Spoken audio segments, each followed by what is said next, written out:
welcome to the SVG-TV News for Wednesday, July 13th. With the details tonight, I'm Khalil Cato. Members of Parliament met today for the first time in the $5.5 million temporary building in the town of Kalyaquar. The facility, which was officially opened on Thursday, July 6th, and replaces the historic 200-year-old Parliament building in capital Kingstown, seeks to provide MPs and the staff of the House of Assembly with a more comfortable environment to conduct the nation's business.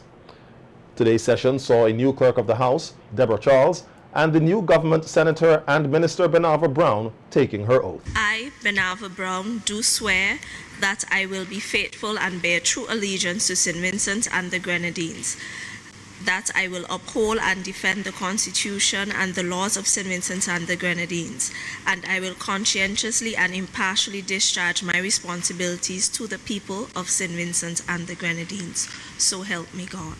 Prime Minister Dr. Ralph Gonsalves and Leader of the Opposition Dr. Godwin Friday both congratulated Senator Brown on her appointment and welcomed her to Parliament. Madam Speaker, I knew her since she was at Auntie Kirby's preschool in Edinburgh, and I watched her progress. And again, she is a child of the education revolution. I would be less than human if I didn't feel a sense of pride as to how this remarkable revolution has produced so many outstanding daughters and sons of St. Vincent and the Grenadines.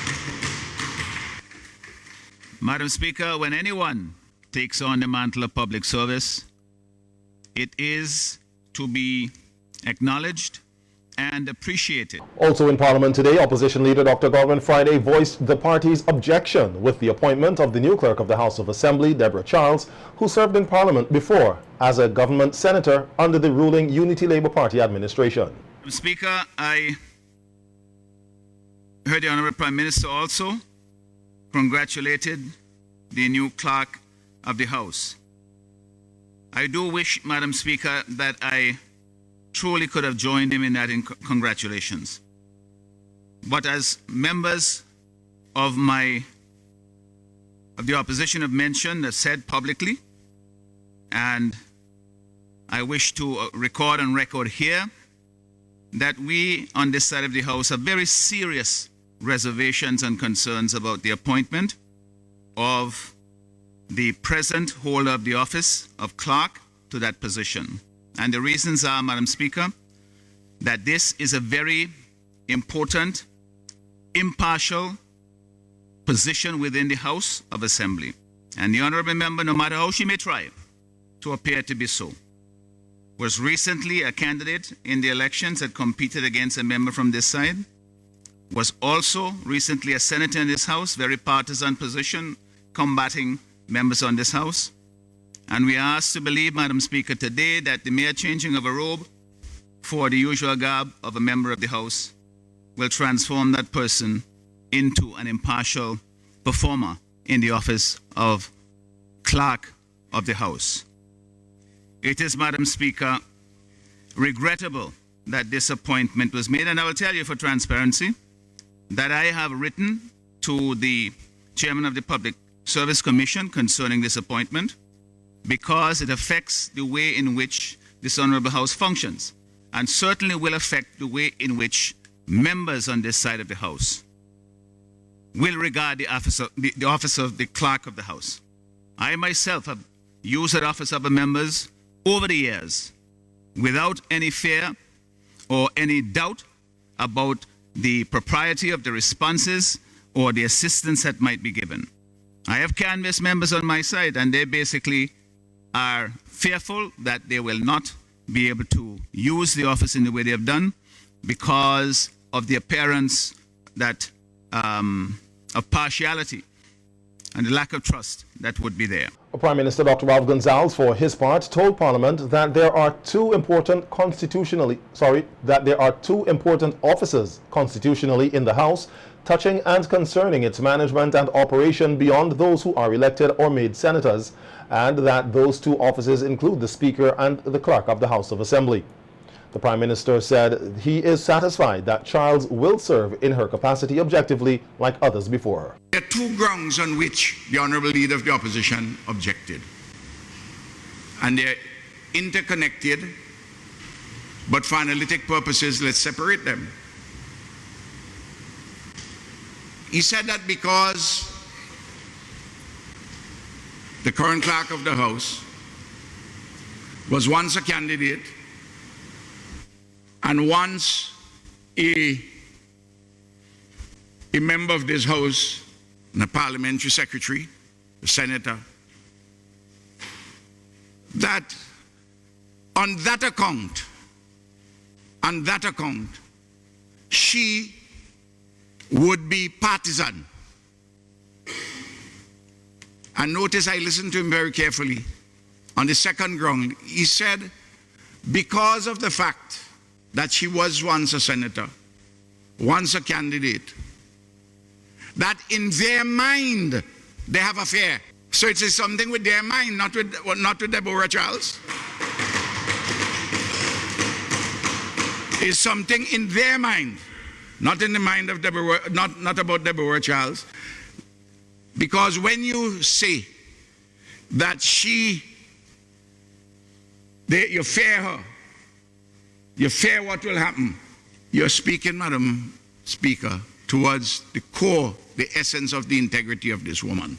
As a mother, as someone who was a teacher, molded children, a principal of a school, and on no occasion that anyone can say that there was an evidence in her of malice, spite, or bad-mindedness.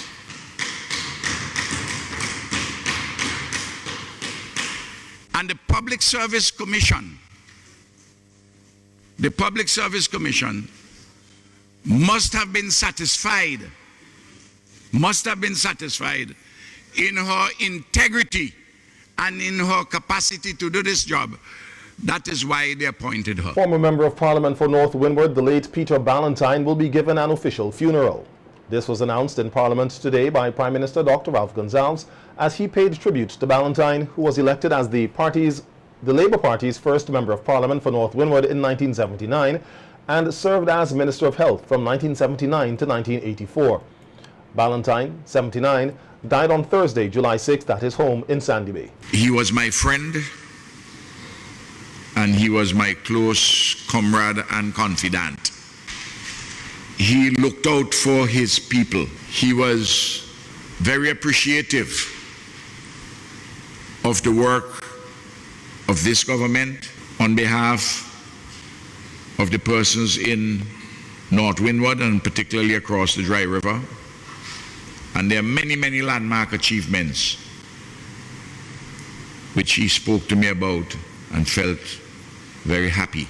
He was also very pleased that this government, and he contributed to it too, saw the importance of Garifuna culture, Kalinago Garifuna culture, in the national development of our country and in the unification of our people as a nation.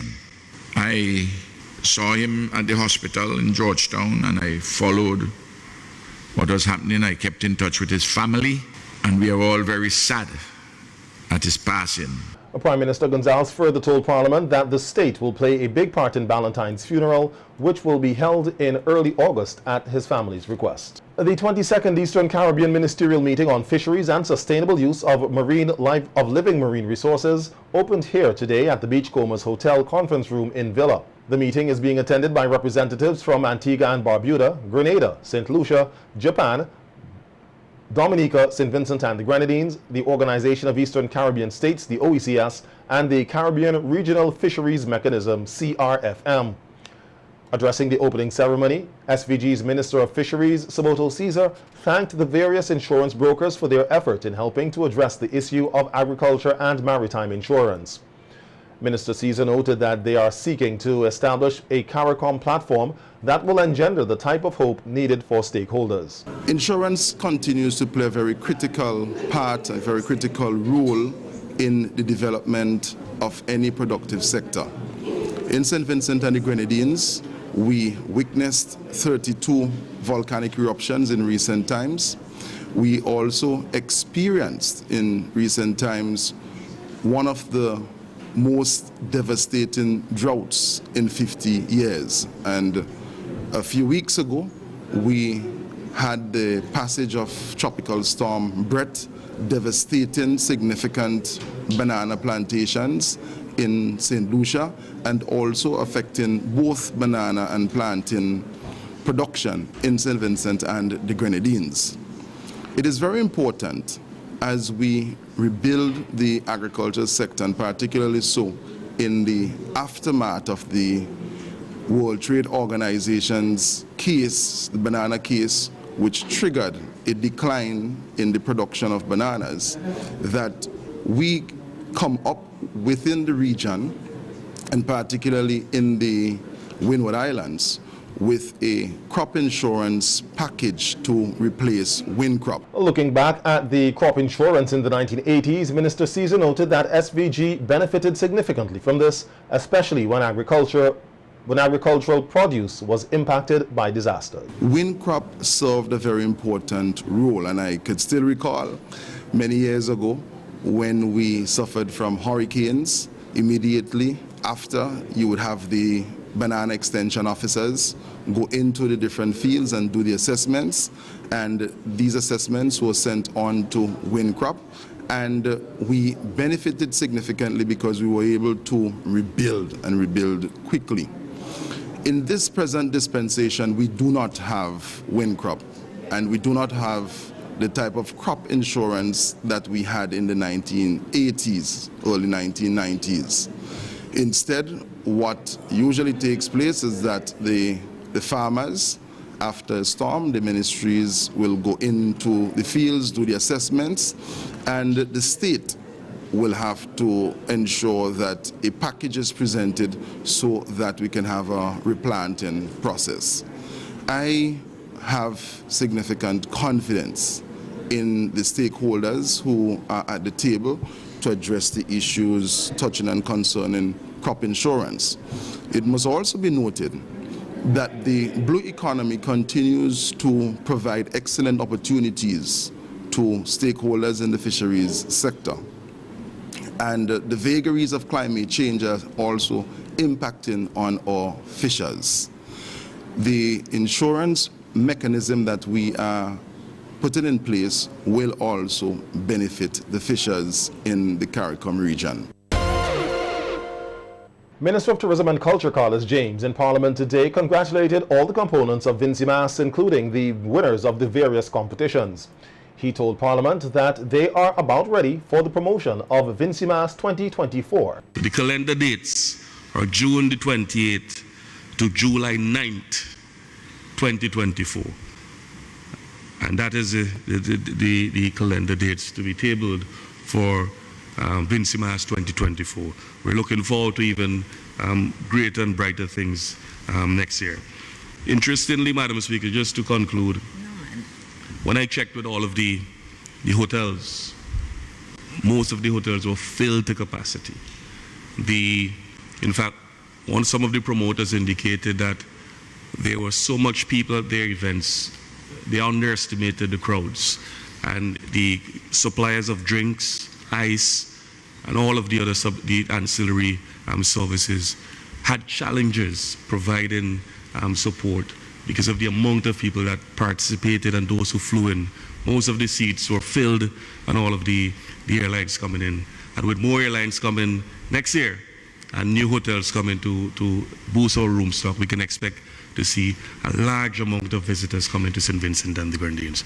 So Vincimas 2024, we're looking forward to even a bigger and better festival. Prime Minister Dr. Ralph Gonsalves says for all the limitations and weaknesses of the Carnival Development Corporation, the CDC, it did well in organizing Carnival 2023, and the leadership and members must be commended. He also praised the progress of steel bands in the country over the past 20 years, noting that in 2001, there were only 3 steel bands, some without pans. Shiny Euphonium had some pans, but we had to buy a completely new set. And Eurythmics, a group of young people, including some from the girls' high school, had no pans, they had players, and we had to buy pans for them. And we have subsequently done so for several other pan sides, community pan sides, and those connected with police youth clubs and in primary schools. And we see the expansion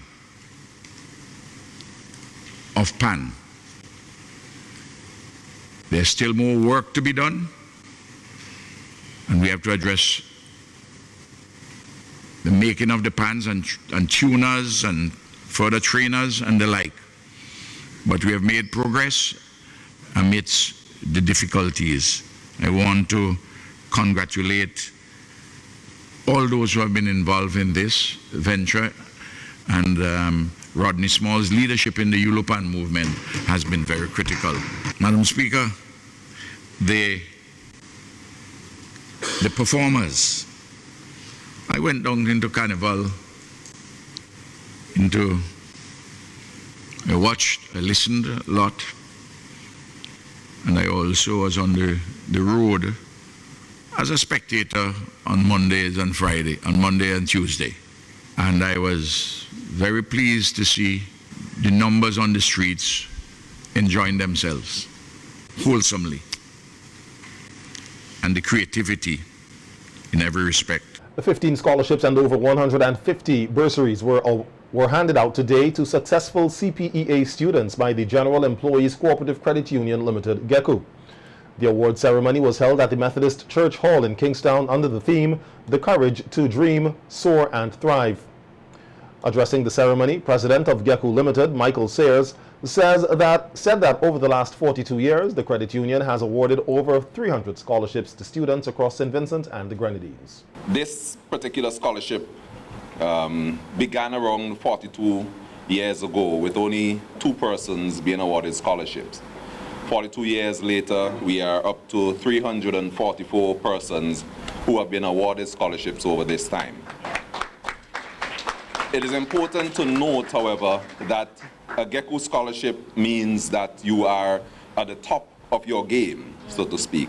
It means that you are some of the top students that our nations have produced over the years. And that is something that you should be proud of. But I want us to understand something.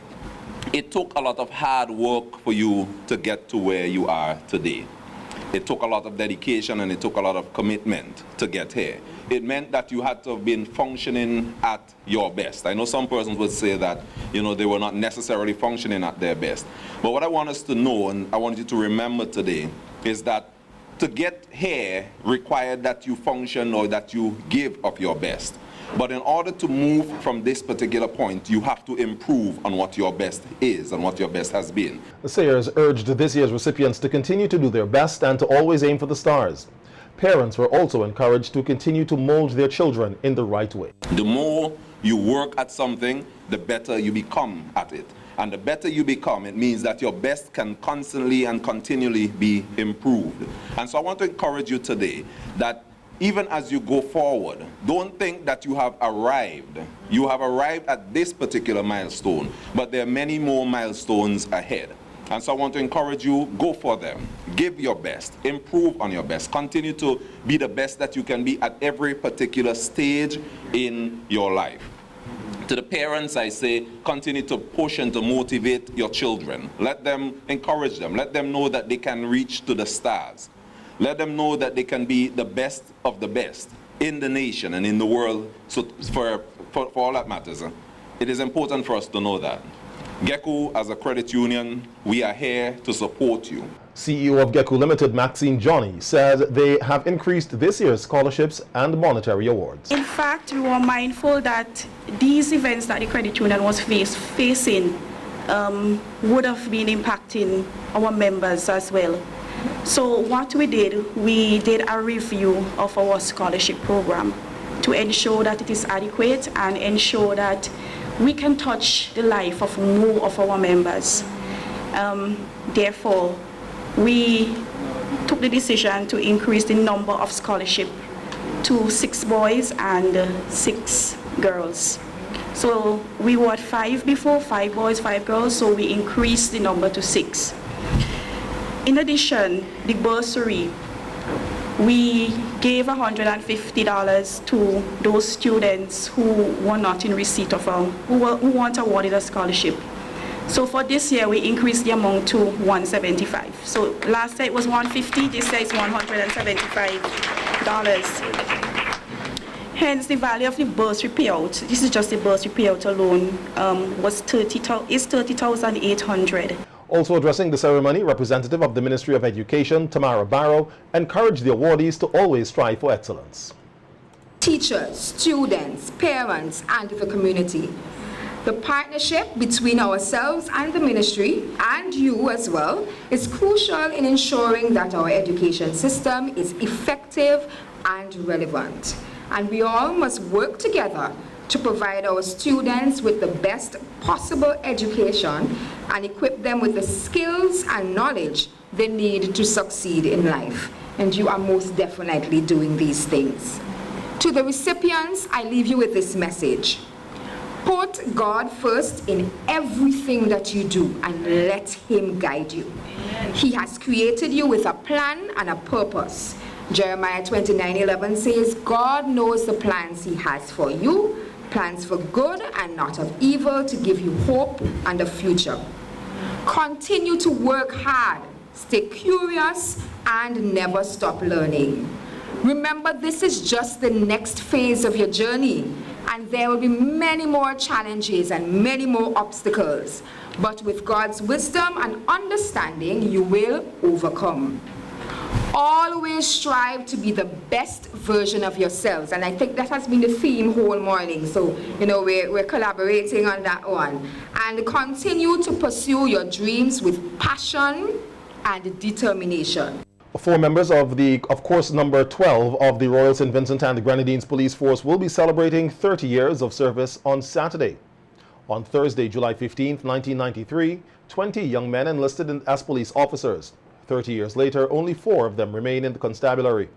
The 4 officers are Assistant Superintendent of Police, ASP Junior Simmons, Sub-Lieutenant Vincent Gordon, Sergeant of Police number 264 Dwight Matthews, and Sergeant of Police number 211 Renford Jack. According to the RSVG Police Force, the officers expressed their excitement and satisfaction in reaching the important milestone. The 4 officers also paid tribute to the 16 other course mates who enlisted with them but have since left the organization for other careers. Commissioner of Police Colin John, the gazetted officers and other ranks of the RSVG PF extend congratulations to the officers on their achievement and dedication to duty and service to the people of St. Vincent and the Grenadines. A 14-member delegation will represent the Royal St. Vincent and the Grenadines Police Force and the SVG Coast Guard Service at Exercise Tradewinds 2023. Tradewinds will be held in the Cooperative Republic of Guyana from July 14th to 27th. SVG's delegation will be led by Assistant Commissioner of Police ACP Enville Williams.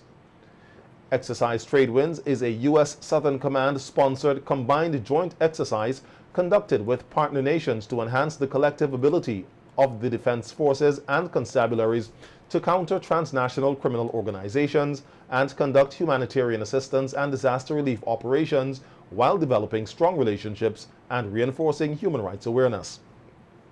During Exercise Tradewinds, participating countries will work to improve security responses through the exchange of knowledge and expertise. Tradewinds dates back to the mid-1980s. The delegation is scheduled to depart SVG tomorrow.